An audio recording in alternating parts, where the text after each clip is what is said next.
Hi! Kamusta kayo dyan? What's up sa inyo? This is Jester and welcome to my vlog.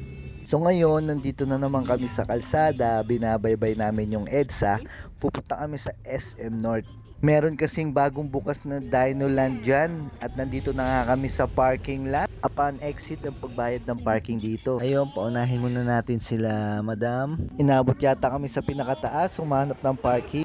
And finally, nandito na kami sa loob. Agad-agad na nga kaming kakain dito. 2:00 na nga ng hapon dyan at hindi pa kami nananangalian. Medyo mahaba yung pila sa kainan kasi linggo ngayon kaya maraming tao. At ayun, nandito na kami upang umorder ng aming kakainin. Ang gusto nila yung may sabaw, noodles. At ito, makahigop na din. Sa puntong ito, natapos na kami kumain. May lakas na kami upang mag-ikot-ikot. Dumiretso na kagad kami dito sa Dinoland. Nakita nyo naman yan kung ganong kasiksikan yan. Napakadaming bata. Dito nga pala nag-uumpisa yung pila sa Dinoland. Pahabayan at paikot sa elevator at nandun kami sa kabila sa pinakadulo.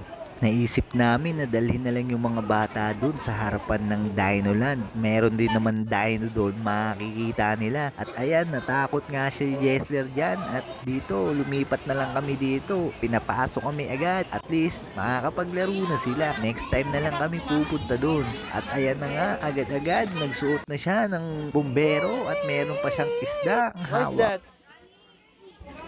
Kung naghintay kami siguro doon sa pila na yun, nako, aabutin kami panigurado ng gabi at baka cut off pa. Sayang lang yung pila namin at dito, ayan, nakakapagkape na siya.